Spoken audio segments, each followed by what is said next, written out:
بسم الله الرحمن الرحيم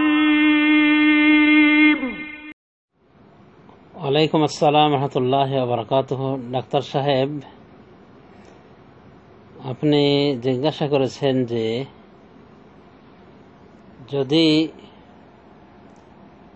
ব্যবসায়ী থেকে থাকে, ব্যবসার দোকান থাকে বা ডাক্তারখানা থাকে, ডাক্তার থাকে, বিজ্ঞ ডাক্তার মুসলিম রয়েছেন, পাশাপাশি হিন্দু ডাক্তার রয়েছে, অনুরূপভাবে হিন্দু ব্যবসায়ীও রয়েছে। তো এমত অবস্থায় মুসলিম ডাক্তার, মুসলিম অভিজ্ঞ ডাক্তার বা মুসলিম ব্যবসায়ীকে বাদ দিয়ে হিন্দু ডাক্তারের কাছে বা হিন্দু ব্যবসায়ীর কাছে কি লেনদেন করা যাবে? এটা বৈধ কিনা এ বিষয়ে জানতে পেরেছেন। এ বিষয়ে আপনি জানতে চেয়েছেন। উত্তর হলো ওবিল্লাহি তৌফিক, যে কেনা বেচার বিষয়ে আমাদের খেয়াল রাখতে হবে যে এটা মূলত বৈধ। আল্লাহ বলেছেন ওয়া হাল্লাল্লাহুল বাইআ ওয়া হারামার রিবা, আল্লাহ বেচা কেনাকে বৈধ করেছেন এবং সুদকে হারাম করেছেন।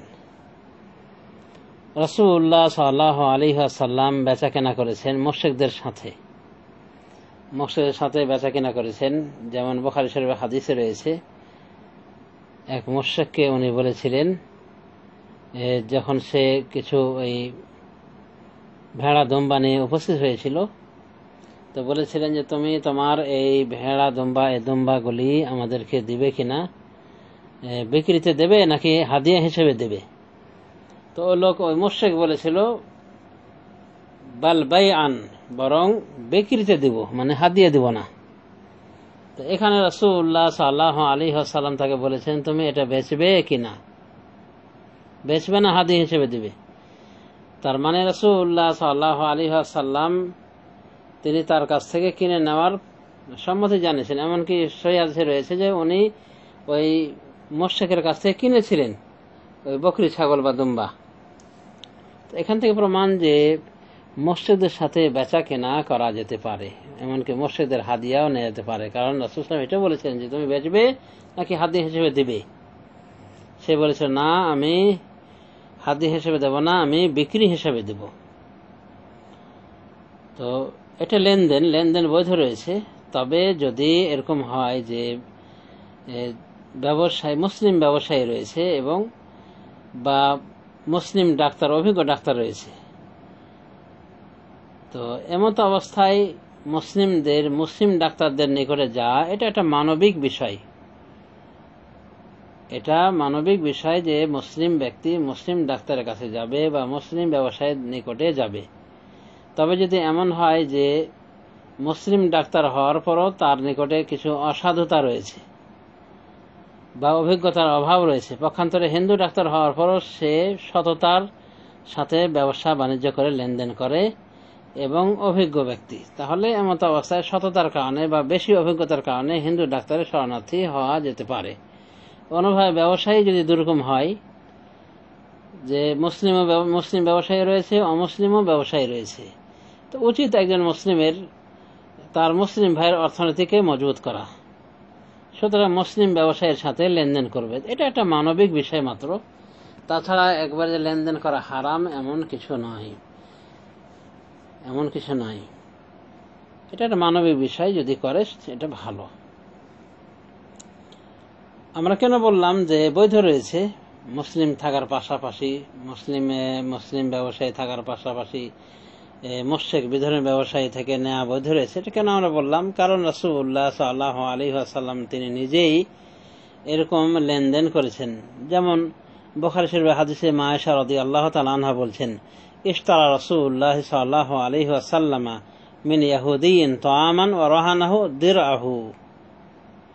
রাসূলুল্লাহ সাল্লাল্লাহু আলাইহি ওয়াসাল্লাম একজন ইহুদি থেকে খাদ্য ক্রয় করেন এবং তার নিকটে বন্ধক হিসেবে রাখেন তার লৌহবর্ম।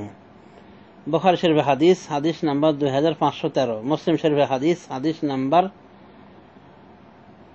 124 1623 নম্বর হাদিস, 1603 নম্বর হাদিস, অর্থাৎ বুখারী মুসলিমের হাদিস। তো হাদিস থেকে প্রমাণ যে রাসূলুল্লাহ সাল্লাল্লাহু আলাইহি ওয়াসাল্লাম জনক ও ইহুদির থেকে তিনি খাদ্য ক্রয় করেছিলেন এবং তার নিকটে তার লৌহ বর্মটা জমা দিয়েছিলেন বন্ধক হিসেবে। অথচ আবু বকর, ওমর, ওসমান, আলী সহ প্রবীণ সাহাবা কেরাম রয়ে গেছেন, সারা মুসলিম গোষ্ঠী রয়ে গেছেন। এরপর রাসূলুল্লাহ সাল্লাল্লাহু আলাইহি ওয়াসাল্লাম ইহুদির সাথে এই লেনদেনটা করেছেন। অতএব লেনদেন করার ক্ষেত্রে যায় আসে না, যদিও একটা মানবিক বিষয় যে আমরা বিধর্মীদের অর্থনীতিকে মজবুত না করে আমরা স্বধর্মীদের মুসলিমদের অর্থনীতিকে মজবুত করার জন্য আমরা তাদের নিকটে ব্যবসা বাণিজ্য করব, তাদের সাথে লেনদেনকে সীমাবদ্ধ রাখব। তবে এমন যদি হয় যে বিধর্মী ব্যবসায়ী মানে কিছু ছাড় দিচ্ছে, তার ব্যবসায় মানে সততা বেশি রয়েছে, অথবা বিধর্মী ডাক্তার সেই বেশি অভিজ্ঞ, সেই বেশি সৎ, এরকম যদি হয়ে থাকে তাহলে সেখানে যাওয়াটা কোনো ব্যাপারই না, যেতে পারে, বরং তার অর্থনৈতিক স্বার্থে সে ওদিকেও যেতে পারে, অসুবিধা নাই। তবে যদি অভিজ্ঞতা সমান থাকে, এদিকে মুসলিম ডাক্তার অভিজ্ঞ ডাক্তার, অনুভাবে ব্যবসায়ী ব্যক্তিও মুসলিম, এরপরে সৎ ব্যক্তি, তাহলে এর নিকটে যাওয়াই উচিত। এটা আমরা উচিতই বলবো, অজেব ফরজ বিষয় বলবো না। এই জন্যে যে রাসূলুল্লাহ সাল্লাল্লাহু আলাইহি ওয়াসাল্লাম খুদ অমুসলিম ব্যক্তির সাথে লেনদেন করেছেন, মুসলিম ব্যক্তির সাথে লেনদেন করেছেন সাহাবায়ে কেরামদের উপস্থিতিতে। তারা থাকতেও মুশরিকের নিকটে তিনি কেনা বেচা করেছেন। মুশরিক থেকে তিনি কি করলেন? খাদ্য ক্রয় করলেন, যা আমরা একটু পূর্বে বর্ণিত হাদিস থেকে জানতে পারলাম। এখানে একটা বিষয় লক্ষণীয়, আমি নিজের অভিজ্ঞতা থেকে বলছি যে আমি যেখানে বসবাস করি সে এলাকার মার্কেটে আমি দেখেছি যে মুসলিম এবং হিন্দু পাশাপাশি কাপড়ের দোকানের ব্যবসা করে।